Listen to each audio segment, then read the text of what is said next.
Sup, my name is Ryu for the Yugioh Yesterday we got spoilers for Amorphage cards that I did not talk about, and today we're talking about them. And if there's something you've asked me to talk about, don't worry, I'm going to get to it. I promise I will make it happen. I just need to get some requests done on the channel, mostly deck profiles that you guys have been requesting that I haven't been ignoring, but I've been taking my time with, so we're getting those out of the way. And then subscriber showcase should be around next week. Just letting everyone know. So, how good will Amorphage be? And that's pretty much I guess we call this Pepsi time because not everyone likes coffee, so this will be our little Pepsi time joke on our Fridays. Your Friday videos are pretty much starting to be planned out. Next week we should have an announcement of what to expect on your Friday releases, because every other day pretty much has a release except for fucking Friday. Like, Friday is the only day that doesn't have something planned every week. And I kind of want to get into that idea where we can rotate videos, but we'll get there and we'll discuss it. So during each of your standby phases, you can either during each of your standby phases, either tribute one monster or destroy this card. If you control an Amorphage monster, card sent to the graveyard banished instead. And the monster effect, that was the pendulum effect. The monster effect is neither player can special summon monsters from the extra deck except Amorphage monsters. So it feels like these guys are going to be really irritating as a deck, to say the least. They kind of feel like an anti-meta pendulum deck right off the bat, and I'm just going to focus one by one on each of their cards and then just give you a general ideas on them. I'm phrasing everything terrible today, my apologies. During each of your standby phases, you can tribute one monster to destroy this card. I kind of feel as it won't really matter about the tribute, because of the fact, like, Zombie World's gonna be great in that whole sense that you have to tribute a monster. Here's Zombie World, you can't tribute them but zombies. Oh wait, everything is zombie, never mind. So again, just generalization of it, we'll call it like theory crafting, against it or whatnot. So they contribute their own stuff again, reuse everything again, because they're pendulums. Right off the bat, that's going to be an issue. Neither player can special summon monsters from the extra deck. We've seen this with Monarchs, except that this isn't a monster form. And when it's in a monster form that has 2750, that's kind of scary. And it's also a dragon. That's even scarier. Now, given it's Earth, so, meh. But when it comes down to it, this is actually the third time in recent that we've actually seen this. Buster Blader has something that says you can't special summon from the extra deck. Monarchs have the you can't special summon from the extra deck, and now Amorphage have you can't special summon from the extra deck. So is it true cause the extra deck syndrome, or is it just the fucking cards getting more and more powerful? But again, that's a different topic for a different video. But when it comes down to it, this one card, just looking at it alone, where the idealism is going with this is that pretty much if it's in the pendulum zone, it's going to get really, really dumb, because it's Macros Cosmos for any monster cards into the graveyard. And on the field, it's a pseudo fossil dyna, however you want to phrase that, pseudo fossil dyna. And then we move on to the level 4, which during each of your standby phases, either tribute one monster or destroy this card. Is with everything, it's a running gag with them. If you control an Amorphage monster, neither player can activate cards in a chain. This immediately makes the game really one-sided, because we have the Counter Fairy Pendulum, that is a thing, and these guys are pendulums, so Wavering Eyes does allow them to set up pretty quickly, in theory, and allows you to do everything you do in a normal pendulum deck extremely quickly. Like, I play Luster Pendulum, the Drago Slayer, I go for the Counter Fairy, I go for my Search, I play it back, I play Wavering Eyes, pop, get a second Solemn, set these guys up, fucking go into ham, drop on board, set the fucking Solemns. You can't activate anything in response to my Solemn, because neither player can activate effects in a chain. Unless I'm mistaking that, which I'm 90% sure I am, and it's only effects. But it could be... I'm half asleep. I just had my coffee. Forgive me. Monster effect is if this card was pendulum summon or flip summon, neither player can special monsters from the extra deck except Amorphage. Which is great, because it's got that 50 more defense than fucking 2000, making it more bulkier than everything else. So it's great. It's absolutely great. It's great.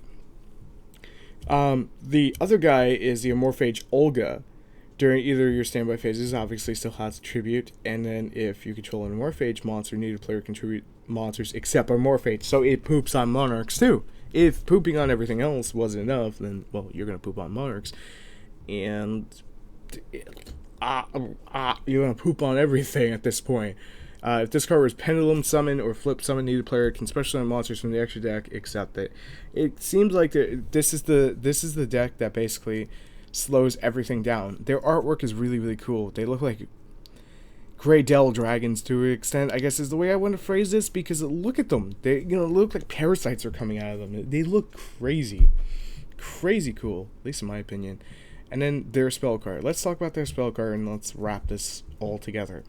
You can only use the second effect of Infection once per turn. All Amorphage monsters gain 100 attack and defense for each Amorphage card on the field. So that counts the pendulums, and that counts this. That's going to be immediate 300. And that's something to scarf at, because our big dragon friend has 2750, will now have 3050, and that's going to be fucking scary when you need to get his ass off the field. And Starlight Road would be hilarious to use, or Huge Revolution's over, to protect them, to lock your opponent out of the game completely. Not that you probably wouldn't even need it. If a monster in your hand or field is tributed or destroyed by battle or by card effect, you can add one from your deck to your hand. So this is pretty much their Rhoda, which allows them to get more pieces. Is anyone getting kind of a Burning Abyss vibe, but with like just pendulum version? I really do like these guys. I'm digging their artwork, but artwork isn't everything. We're talking about generalization. Generalization, this feels like an anti-meta pendulum deck, and I'm actually kind of, I know I'm gonna get hated for this, wanting to play these IRL because it is such douchebag of a deck, and sometimes I just want to play a douchebag of a deck, but I probably won't. When it comes down to it, this is pretty much, you can't play Yu-Gi-Oh! GG, how are you going to do Yu-Gi-Oh? Now, there are a few decks that can obviously jump over this with fucking ease in their sleep. The biggest one being Cosmos. And I'll break it down for you really simple. Cosmos OTK pretty much in one turn if they have the ability to, which a good chunk of the time they do. And especially with all the new Cosmos stuff coming out, and we don't know what Cosmos may get in the set that this comes out at, which I want to say this comes out in April for us, then Cosmos are going to be one of the best decks, if not the best deck, to go against this. Because Performer Paladin Friends, Magi Specters, Magicians, those are all Pendulum decks. Those all need their extra deck. Monarchs can get pooped on by these guys. And I'm just going to make sure I'm going to go back. New player can special summon monsters. New player contribute. Yes, Monarchs can get pooped on because if Olga comes out into the Pendulum scale, then need player contribute monsters, so they can't fucking go for their Monarchs unless they have MST. If they have MST, which we can break down ratios and numbers and everything, that Olga would be more consistent onto the board because of Wavering Eyes, Luster Pendulum, and about 40 other cards that thin out the deck. Upstart Goblins, Reckless Greeds, however you want to play the deck. Maxis, whatever, then good chunk of the time Olga's going to be on that board shutting down Monarchs, meaning the best matchup against Amorphage will be Cosmos. And I'm not trying to push Cosmos down people's throats or anything like that, or trying to petition that Cosmos will be the best deck. It's just going to be pretty much the best answer when it comes to Amorphage in that matchup. I feel Amorphage do have contendership to be on top, but they're going to have an uphill battle when it comes to going against Cosmos. And I think most Pendulum decks are kind of in that same boat. I mean, to be fair, we can use Odd Eyes Pendulum Dragon and just use it as a searcher. It's a slow searcher, but just, idea.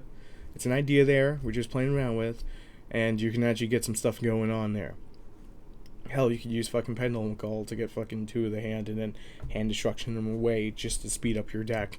There's multiple ways of approaching this where you can get the ratios fast enough to lock out your opponent of 90% of what probably will be meta, and the other 10 probably be Cosmos. So Amorphage definitely have what it takes to become a meta deck to the point where they can lock out the opponent. But what I'm really interested in seeing in the end result is how they fare against Cosmos. I'm really interested in seeing that. But I feel that's just kind of a thing that's been, ongoing for a long time. And to be fair, if you look at Vector Pendulum, you may see some of that parasite coming out of him from these guys. I'm kind of getting a Dark Souls vibe again. Maybe I'm just going, a little bit crazy. There is a few tech cards I probably could think up to put in here, since these guys are all dragons and they're pendulums. And especially you have this stupid thing that fucking the infection that allows you to search more. Dragonic Tactics get to the big one. If you have 2 of them on board, which you tribute 2 dragon types, and you get 1 from your deck, boom, there you go. You have the big ass one on the field. The big ass one is gonna have massive fucking power. And then, what the hell was I saying? Neither player can special summon monsters from the extra deck. Boom, you lock out your opponent, and it's pretty much the same shit with Dragon's Bind. Except that you don't need that smaller dragon to make that play happen. You could just do it right here, right now with Amorphage and just lock out your opponent immediately for freaking little cost. Because hey, I pendulum.deck, I get search, I replace the card I used for Dragonic Tactics. If I pendulum drop the last turn, I can pendulum drop 5 fucking cards onto the board. 2 ain't gonna make fucking damn difference about giving up to get this big ass thing out that locks my opponent out from the extra deck. So again, it just comes down to what you really want to play with the deck and how you can approach it. But I really do think these guys are top contenders, and how good they will be, time will tell, because I feel they're still going to get more than just 4 cards. Giving them 4 cards alone is pretty much the Burning Abyss thing, and then they'll get more. I'm really interested in seeing where Konami takes it, 100%, but I really do feel like these guys are going to be pretty damn beastly at the end of the day. But I want to hear your thoughts on Amorphage, or however you want to phrase it. So, do you guys think they're top contendership for a meta spot, like a rogue meta spot, anti-meta, or just a meta spot in general, or not existing in the meta at all? You guys let me know, of course, and I will be listening, of course, to you.